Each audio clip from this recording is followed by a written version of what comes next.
Hey guys, we're back with the house in Fata Morgana. When we last left off, it was episode 43, which I just recorded like an hour ago. I should be able to say this. Michelle's like, yo, I'm a guy! Sweet! And used like his newfound like Hulk powers to like storm into the dining room. But didn't beat anyone up because, you know, Michelle's also a skeleton. Basically. Now they lock back up in their room. The usual. I received no visitors except the servants. And again, none of them would look me in the eye. Every day was the same. Day in and day out. Day in and day out. The only time the routine changed was when, on occasion, a servant would arrive bearing a letter. It was my mother's handwriting on the parchment. We lived in the same house, yet she refused to show herself before me. I had no choice but to respond to her letters. She demanded I speak like a girl, and I didn't have the strength to defy her. There's a constant sense of urgency to her letters, like she might fall apart completely at any second. So I did as she said. I signed each letter Michelle, the female name she bestowed upon me at birth, which I so despised. Every time I used that name, it felt like I was denying my own identity. Sorry. Just sign your name regular Michelle. What's she gonna do? Lock you in your room? Oh wait. What's the song? Ever heard this before? It doesn't sound new, but it does sound pretty cool. So I don't think I've heard it before. On paper, she expressed her concern for me. That concern only served to cause me more pain. So every time I took up my quill, my hands trembled. Mother, prayed daily that my curse might one day be broken. Am I cursed? Is that why my body has changed? Was it not because I was male? There's nothing there. What did she mean by that? Why did she look at me the way she did? How am I an abomination? Why? I don't understand. Someone. Anyone. Please tell me. Someone, please!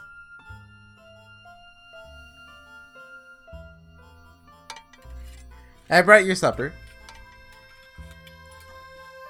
I'll be back shortly to retrieve your dishes. I'll be going then. What? Oh. Wait. What? Wait a minute. Yes?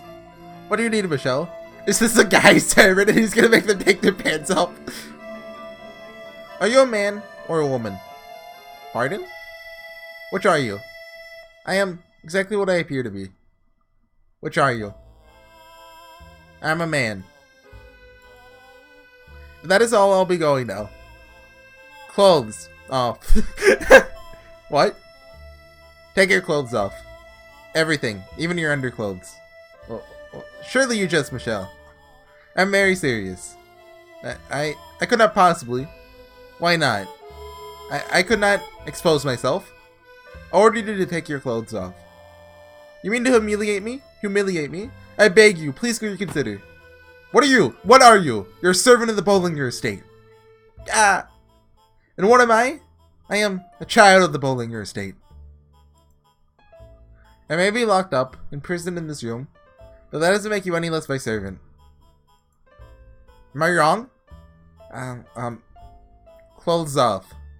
Michelle! I order you to take your clothes off.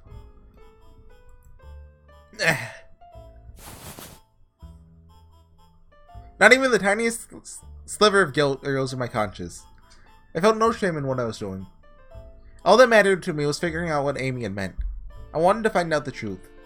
Not knowing I would have been better off in the dark. His face twisted in humiliation. The servant undressed before me. In the dim candlelight, the man's body was shaped almost like a rectangle. At a glance, he didn't appear much different than me. A second later, though, I found my answer. I found the one crucial thing he had that I didn't. Why? My lower body lacked that part. That made a man a man. Are you satisfied, Michelle? It was then that I finally learned what a man's body was supposed to look like. I'm begging you, please allow me to dress. It will be an unbearable shame to remain unclothed any longer. Before the young Bollinger daughter. Daughter? You still insist on calling me a dang girl? Look at these shoulders, my chest, listen to my voice. How can you possibly think that any of that belongs to a girl? But how you appear does not... There's a distinct look of fear in the manservant's eyes. Not out of respect for our difference in rank, but out of disgust for his incomprehensible thing standing there before him. Those trembling eyes, and the reality dangling there before me, blew the lid once more, of everything I'd been holding back. Without that, it would be no different than me. What? Everything else is all the same. So why does it make such a difference? That you have one and I don't. Michelle? I'm a man. I'm a man just like you. I'm no one's daughter. Nah. And if you still insist we're not the same, then I'll make you like me. Ah? Without that, you're no different than me. Michelle, please don't. It was a mix of dread and panic that pushed me over the edge. And so in order to keep myself afloat, I decided to bring another pain. Please don't do this, Michelle. Yeah!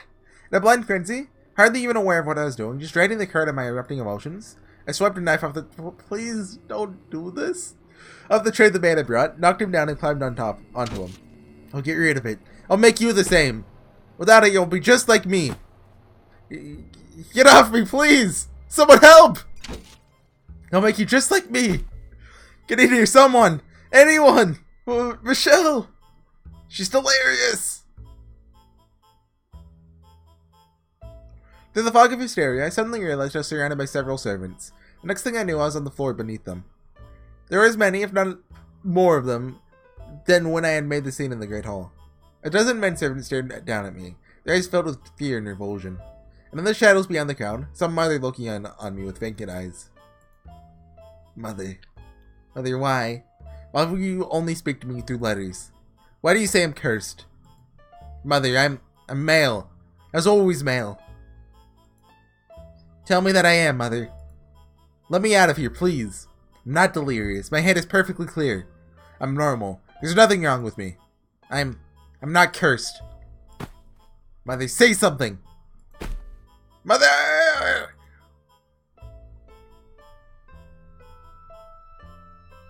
After that, I was shut in my room again, and even the servants stopped coming. I pushed and I shoved and I pulled and I pounded with all my strength, but the door and the windows didn't budge. A day passed, and then another. With no food or water, I started fearing death was upon me. I had no idea how miserable it was to go so long without water. My throat was dry and cracked, and it felt like I was on fire, making breathing difficult. 2 days. 48 long hours. I felt like I was going to lose my mind. For just 2 days, my skin stretched tight across my bones, looking hard and dry in the soft candlelight. Water. I need water. Someone please, give me water. Why won't anyone bring me any? Why? Apparently had abandoned me, and were leaving me to die in this room. When I realized that, I broke into an uncontrollable shaking. The helplessness threatened to suffocate me. Fear of death turned to panic, which only scrambled my already confused mind further. I grabbed a chair, swinging it out the window, at the door. Huh? Oh, that's an exclamation mark, not a question mark. But all my attempts ended in crushing failure. Anyone! I clawed at the door, begging for help. Someone open the door! Anyone! Water! I need water. 1 drop, that's all I need. I'm going to die in here. Someone. Anyone! Mother, father, the dear, George's! Someone open the door, please! Help me! Someone! I need water! My throat hurts. It burns. I'm so weak. Someone, water! The dear, George's. Ah! Anyone! But not a single soul came to the door. With no food or water, the 3rd day came and went, then the 4th. How long can you live without water? I thought it was like 3 days on average. By that point, I was expectantly devoid of any sense of dignity. I sat there, covered in all manner of human filth, as my body quickly wasted away. Still, I clung to the vain hope that someone would open the door. It was all I had. Occasionally, I'd hear footsteps. Whenever I did, I mustered up whatever meager strength I had left to bang on the door. Whoever is there, please, open the door. I'm begging you, someone. But my pleas fell on deaf ears. Though they didn't respond to me, I could hear the Abigails muttering to one another in the corridor. Did you hear that? Yes, I did. Wonder what's gotten into Lady Michelle. They say she was cursed. Maybe she sold her soul to the devil. How dreadful. We should stay away from that door. We don't want to be cursed too. I'm not cursed. I did not sell my soul to the devil. Kind of scared. I'd have to find work somewhere else. Gotta make sure we stay away from that door. Why do you think I'm cursed? I never did anything wrong. Lady Michelle has lost her mind. She's deranged. I'm scared even thinking about her. I'm not deranged. My mind is perfectly fine. She's right crazy. She's right mad. No, I'm not. I'm perfectly normal.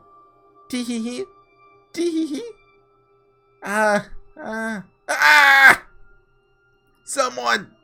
Someone, please get me out of here. The 5th and then the 6th day passed. Wait. How does Michelle know it's actual days? The windows are shut. Maybe it's only been like a day. By that point, I was hovering on death's brink. I lacked even the willpower to hold myself up against the door. So I simply lay on the cold floor, waiting for the end. I felt no sorrow, no anger, no despair, nothing. I've been sucked completely dry. I couldn't even compose a coherent thought. Which is why when the door I had so yearned to open actually did. Someone stepped inside, standing over me. I was unable to process it. My god, what a mess. Is this George's?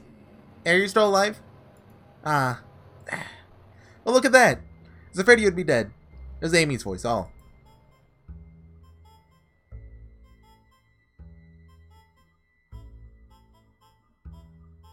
I'm sorry, really. I didn't mean you much harm. But after what you said in front of the whole family, I was a little upset. I couldn't tell what she was saying. All I could hear were garbled sounds. And all I could do was moan at her. The servants are all afraid of you now, after your little episode. So I volunteered to bring you your food in their place. Everyone was so grateful. I don't think anyone likes you anymore. Eventually, my muddy mind managed to make sense of the thing she was holding in her hands. A tray of food. I could smell it from here. First, I just gave your food to a stray cat. I wish you could have seen it devouring every last bit. Water. What I didn't know, though, is that people can die in just a few days without water. Never intended to kill you. I just didn't know. So I'm really sorry about that. Water. Well, you're alive. For someone so physically weak, you sure are tenacious. Isn't that nice? You have one thing you can be proud of. Water. What was that? Water? You want water? Hold on, I've got some right here. She picked up a goblet with her delicate fingers. My hand swiped weakly at the air, trying to grab it. A grin spread across her lips. Then she let go. You little... You want drink. You better hurry or the rug will absorb it all. You wanted water, didn't you? Then drink. In that moment, I could hear the sound of the last of my dignity crumbling away. Driven solely by my survival instinct, I bent down towards the rug, pressing my lips against the spreading puddle. You really did it! This is too good, Michelle! I hate her. Kill her! You look like a cat! No, cats are much more graceful. I can't stop laughing. The daughter of a prestigious family, the Bollingers, sucking water out of a carpet. I wish I had a painter here to capture this image on canvas. So you know, except that I made a mistake, Michelle. I promise I'll bring you your food from now on. I'll take very good care of you. This is gonna be fun. Listening to her childish yet deeply malicious laughter, I understood. I was her plaything now. My heck was only just beginning. Pardon me, pardon my French. Having gotten food and water, my body recovered somewhat. But I was hardly in peak condition. That would take some time, given how badly malnourished I had been. Aimee continued to treat me like her pet, constantly stoking the flame of rage within me. But I was too weak to stay on my feet for long, and talking hurt my throat. I assume it was a calculated effort on her part to maintain power over me, to keep me as miserable as possible. She always had a smirk on her face as she gazed down on me.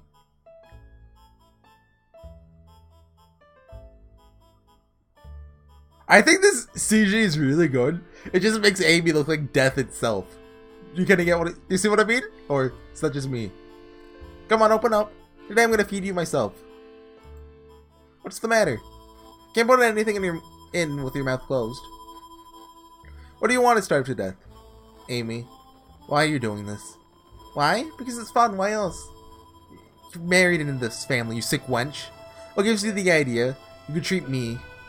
Are you saying that because I'm married in, I'm a lesser stature than you? That's true, I am. What's your point? You think you can intimidate me with formalities? Aimee! You! I'd rather you not speak my name if you wouldn't mind. That doesn't excuse your treatment of me. Someone, dear Georges, will make you pay for this. You don't have a single friend here, Michelle. Oh, you don't have a single friend here, Michelle. No one to take your side. No one to say a thing about me playing with you. Assuming you were somehow able to tell someone, no one would believe you. I mean, once, you're not malnourished enough, you could just, hit her, leave. I mean, just shove her aside and leave. I mean, once you have the strength to. That's a lie. Do you have any idea what people say about you? They say you've gone mad. They've sold your soul to the devil. Do you honestly believe anyone will trust you? I'm not mad. I don't know. You look pretty mad to me. Ah! Fine, then I'll run away. I'll escape from this estate. And from you. You think you could survive out in the world with that body? A stray cat could lift more than you. You'd never find work. I give you a week at best. You can't be so sure of that. Maybe I could make it on my own. Maybe, but either way, there's no way you're getting out. You try to run, someone might cut your legs off. How is that at all necessary? Don't ask me. Maybe because your curse hasn't broken? You're lucky you're even allowed to live. And you should be grateful to me for volunteering to take care of you. Nobody else wanted to have anything to do with it. So if you're going to keep living, you have to show me some respect. You have to do everything I tell you to. Understood? So this is the yo-yo? You're just pretending to be respectable. When in reality, not only are you sleeping with the deer, you're a downright vile woman. You've been putting on an act ever since you got here. Oh, you make it sound like I'm somehow worse than anyone else. Quite normal, thank you. How's this normal? Listen to me, Michelle. The side of me you see right now isn't necessarily the whole thing. The sweet girl I am from the family is also me. When I held you in my arms, that was too also me. I was not putting on an act. Liar! Although, to tell you the truth, I never actually liked you, so that part was a lie, yes. Your mother hadn't asked, would have never even considered getting friendly with you. Aimee. Life as a normal woman is so dull. It's so restrictive. No room for love at all. So can you really blame me? It so happened to be the most wonderful night right there for the taking.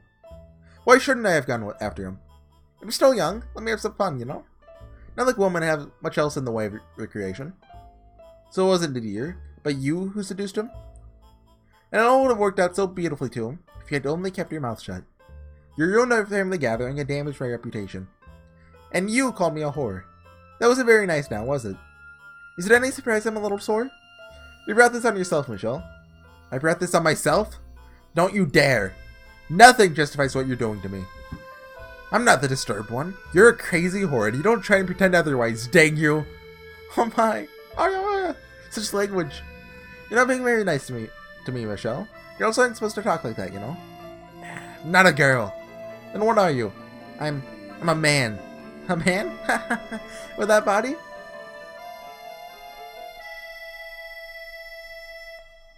Aimee quietly rose. Eh? Grabbed me by the hair and shoved me to the floor. Oh. Let go of me. You call yourself a man? Can't even get out of a girl's grip. Yeah. Not all that strong either. In fact, I'd say I'm rather weak. Just a small powerless and I forgot Michelle's actually like a skeleton. If you were a man, you'd have no problem breaking free, malnourished or otherwise. But you can't. She traced the lines of my emaciated... That's emaciated, right? Yeah, emaciated ribs with her nails, traveling slowly down my chest. But even ignoring that, you're missing the most important part. Stop. Get off me. I tried to shove her aside with all the strength I could squeeze out of my arms. But as Aimee had said, I couldn't even overpower a girl. All I could do was lie there beneath her and beg. Get off me! Groaning in anger and frustration. Her fingers came to a stop just above my navel. She looked up at me with a sweet smile, then pulled her hand away. Just as a wave of relief spread through me, she shoved me back, jumped up, and slammed her foot between my legs. Yeah! I shuddered as the pain jolted up my spine. Aimee looked down on me as I screamed. Realistic screaming. The smirk spread across her face. Oh my, does that hurt? That's a surprise. Even though that boy part still hurts. Stop, please. And she didn't stop stepping on me. I'm begging you, stop, please. She dug her toes into my flesh. What are you exactly, Michelle? From the feel of it, you don't quite have proper girl parts either. Aimee, please. Top of the physical pain, unbearable humiliation and shame corroded away at my spirit. What a strange creature you are. Hee. Stop! We could have died right then and there. Honestly, that would have been preferable to the emotional hell she was putting me through. Emotional heck, sorry. You should take a look at yourself in the mirror, Michelle. You're crying. Something like a sad little girl. Not much of a boy, are you? You lusted after me? With this body? Seriously. You're disgusting. Can't believe you actually had like the gall to fall for me. Aimee's abuse was not a one-time occurrence. As she had promised, she came to feed me every day. But her arrival brought nothing but anguish and torture. Every day she chipped away more of my spirit. But I hadn't succumbed to her yet. My anger still overpowered any fear I felt. About a week after Aimee started caring for me. Have you been a good girl, Michelle? Brought you your supper. I'll set it right here for you. What's the matter, Michelle? Is it poisoned? Your food's right there. It's going to get cold. Go on, eat. No using your hands. Curl over and use your mouth. Come on, eat. What are your other I fed you? You. What was that? Do you have something to say? Can't understand a word you're saying, Michelle. If you would eat, you would have enough strength to talk. You. Huh? I'm going to kill you, Aimee! That was, I believe, the first time in my life I had felt sincere, overpowering desire to end someone's life. I wanted to see her dead. With my hands and legs tied up, I lurched for her. And like the dog that she wanted me to be, I chomped down on her wrist. The taste of someone else's blood was far more unpleasant than I had expected. Felt like I was going to vomit. But I was determined to not let go of her wrist for any reason. I'd gnaw to the bone and rip her entire hand off. She could beat me unconscious and I still wouldn't let go. She'd have to kill me to get me off of her. I wanted her to feel the same pain I felt when she trampled on me. Let go! My body never did what I wanted it to, though. I could swear in my life I wouldn't release her arm. But I could never seem to make good on my determination. Aimee's foot flew through my emaciated gut. Into my emaciated gut. Not through, that'd probably kill Michelle. The pointed tip of her shoe dug into my flesh like a knife. I collapsed to the floor in a fit of convulsions. And just as I was about to cough up a mouthful of stomach acid, she rammed her foot into my abdomen a second time. She didn't even give me enough time to get to my feet, let alone fight back, before she kicked me again. Again and again and again and again. Stop! My gut, my chest, my legs, and my face. What's wrong with you? Don't you get it? You're not the one in control here. You should be thanking me. What you did to me that day was incredibly hurtful. Yet here I am bringing you your food. Can you not see just how kind-hearted I am? So why would you go and bite me? What would possess you to do such a thing? Gasping for breath, my consciousness slipped away from me. I caught a glimpse of Aimee's eyes as she swung her leg back for another kick. And when I did, a single word rose to my mind. Demon. Oh, demon child is her, not... Oh! Isn't that something? Can't even stand up to a girl. You mentioned it, or is Michelle tied up? Because that explains things, but also, like, you know, the fact Michelle's a skeleton. Because with my hands and legs tied up, I lurched for her. Yeah, so there. Not that strong, I'm weak and frail. This is the first time I'd ever kicked someone. I have absolute control over you, Michelle. You understand that now, right? You learned your lesson, didn't you? Not an ounce of strength remained within me. My tongue and cheeks were torn up, and my mouth tasted of blood. Thinking yourself weak and having no experience in the ways of physical violence, she knew no restraint. The ignorant can be so much more brutal and viciously relentless than the seasoned. My vision had gone red, and I could hardly feel my own face. There's a strange gurgling sound with every breath I took. Ah, jeez, what am I gonna do about this hand? It's like crazy. Ha. Oh, I know. I told everyone he finally lost it. Tried to bite my hand off. They all feel so bad for me. You can just see the sad looks in Nadir and George's faces. They will not. You know your brothers? I've completely given up on you. A deranged sister. There's nothing but trouble. You know what you are, Michelle? You're a demon child. Oh, Michelle's the demon child. Why? Was I the demon, and not her? Why did no one come to my aid? It's totally in the demon child, right? Several times I considered ending my life, but every time I did, memories of better days came back to me. Of the time before my body had transformed. The days when we were all sure of our happiness. Can't be chained to life. Why couldn't things still be the way they had been? In my heart, I hadn't changed at all. So how had things ended up like this? Yep, his brothers now. We're 25 minutes, so we can go. Michelle, oh Michelle, are you in there? Oh, we're in the past, okay. Did you need something, Georges? Oh, come on, don't be like that. Do I have to need something to talk to you? No, but you look like you're in an unusually good mood, so I thought, well, why wouldn't I be? It's a wonderfully gloomy day out. I would understand if it were clear out. Can you really say it's wonderfully gloomy? Well, you can't be outside for a very long time when it's not cloudy, so in our case, this is perfect weather. Ah. What do you say we go for a little stroll while we can? Dee's around today too, so we can see if he's up for it. It'll be like old times. We've been running around like headless chickens lately, so we haven't had much time for a sibling outing. We'll have Mom make us lunch and then... Oh, we'll take a couple horses up to the forest's edge. I'm fine with that if you are. You bet your bum I am. I asked after all. Now come on, let's go.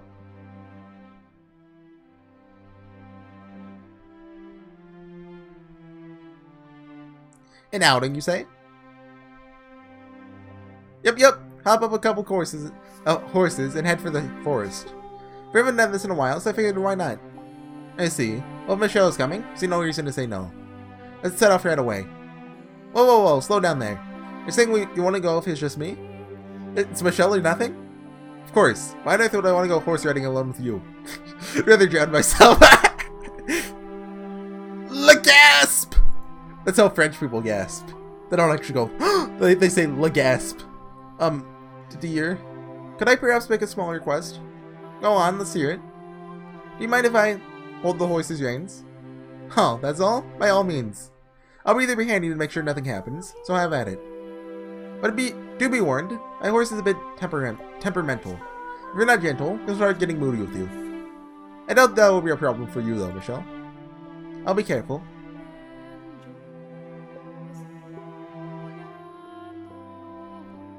Hey, whoa, slow down, guys. Look at that, Michelle. Georges is still fumbling around all the way back there.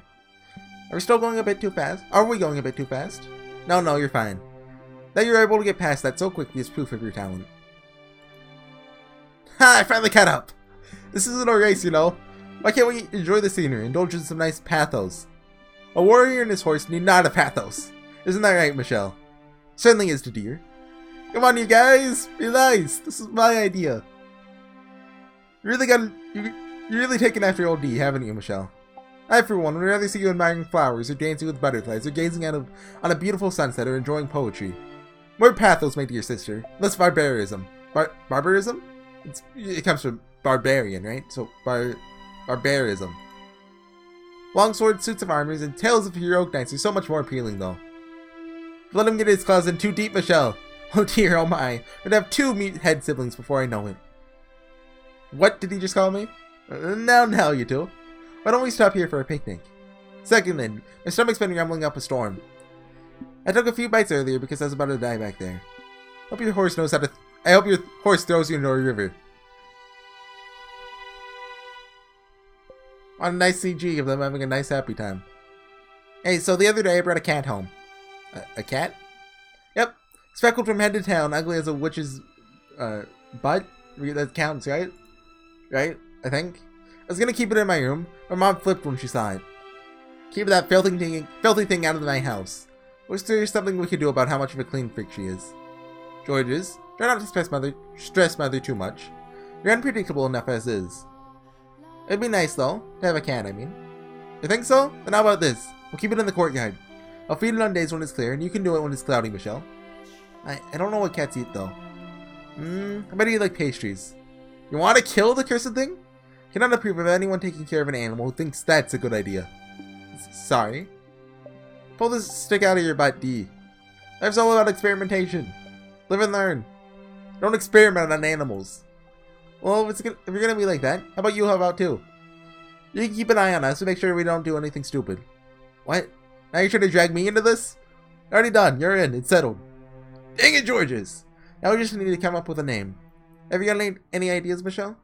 What? You want me to name it? Not very often you get it. Give another living thing a name. Well, I guess you might have a few more chances down the road. Consider this practice. Something elegant and beautiful. You got this. Now, Georges, don't put so much pressure on her. You have a point, though. It is a good opportunity. Don't stress too much about it, Michelle. Just choose something you like. You said the cat was speckled and ugly? Yep. One look and you'll be laughing so hard you can't breathe. Okay, name it Georges. Alright then. Ugly Speckles.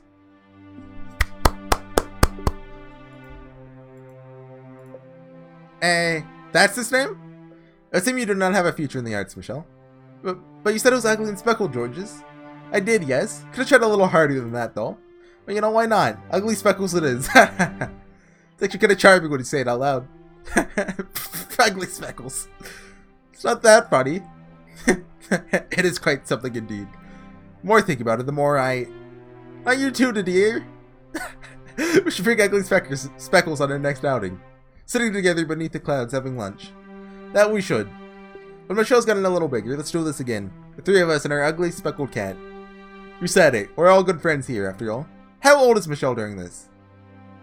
I think this takes place probably significantly before what we saw. So probably like, what, 1982, maybe? What, 1982. Takes place 4 years before we'll meet Echo. But probably like when Michelle's 10 or so. Never been your friend though. God, he must you always be such a jerk?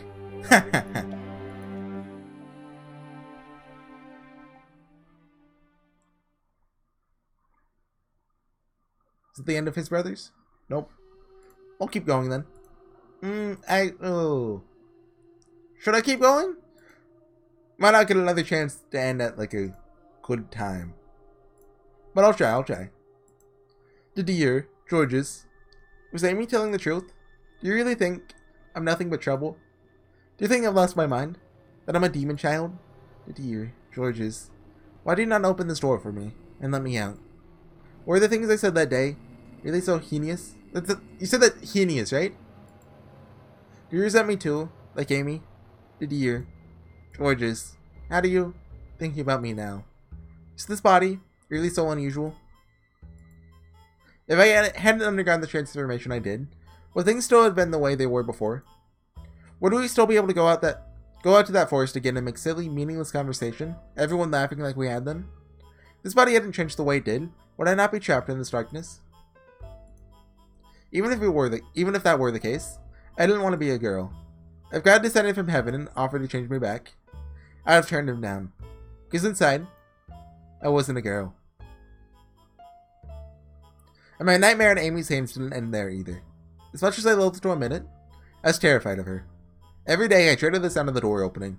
However, if I were able to block the door off with furniture, I'd lose my only remaining lifeline. I had no choice in the matter. It's time for supper, Michelle. I brought you your favorite, parsnips. Oh, he hates parsnips though! Well, what the dog didn't eat of them anyway. But you don't mind, do you? Is that why he hates parsnips? I'm gonna cut your nails today, Michelle. I need you to stay very still. You won't want my hands to slip. So to make you sure you do, tying you up. This way you can't accidentally move. Here's your water, Michelle. Huh? It's murky? Oh heavens me! Must have fetched you from that wash basin by mistake. Supper time, Michelle. Bought your parsnips today. Again, don't worry, the dogs don't have any of these. They didn't seem interested in eating them raw. Well, you don't want any? What am I gonna do with these? You know, Michelle, you're such a disgrace. Cry for me, won't you? Beg for mercy. Look at you, all that pride. Gone out the window. It's hilarious, I tell you.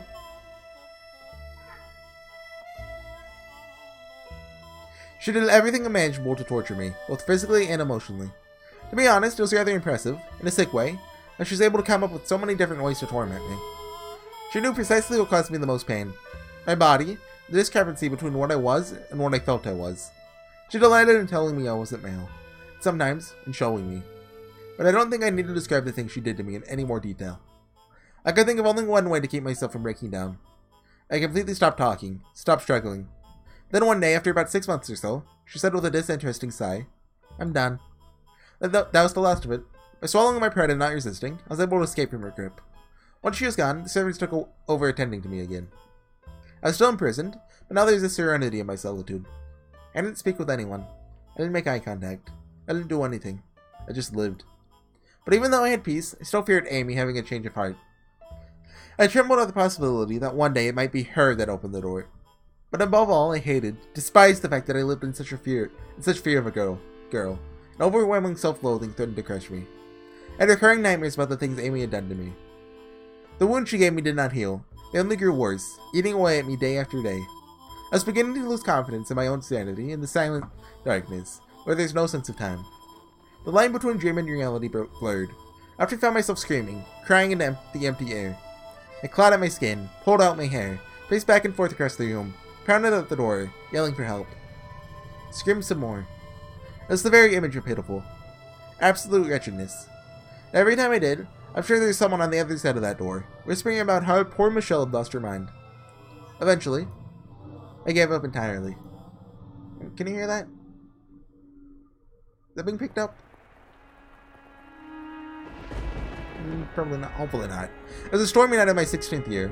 I'd been confined for more than 2 years at that point. Wait, when did this take place? I forget. Heavy rain pounding against the windows like thousands of little spears.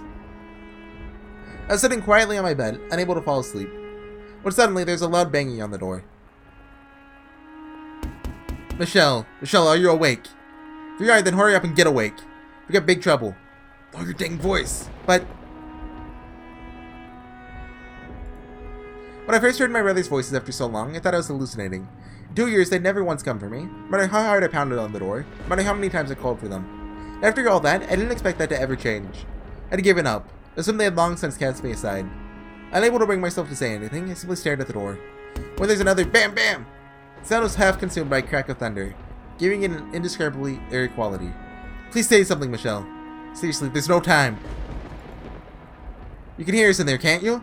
You're there behind the door, aren't you? Come on, just one word, Michelle. Is it really you, the dear Georges? For a moment, they seemed to be at a loss for words. Probably because they almost didn't recognize my voice. But it was only a heartbeat. Then the deer spoke. There's a carriage waiting outside. Going to unlock the door so you can leave in it. Why? Because Dad's talking crazy. Saying the Bollinger family has no need for a demon child. That you're a mark of shame on our name. So he's gonna have you executed. Georges! Father wants me dead. Felt like the floor had fallen from under me. Executed? Demon child? Mark of shame? So he was saying I didn't even deserve to live anymore? It's planned for tomorrow morning.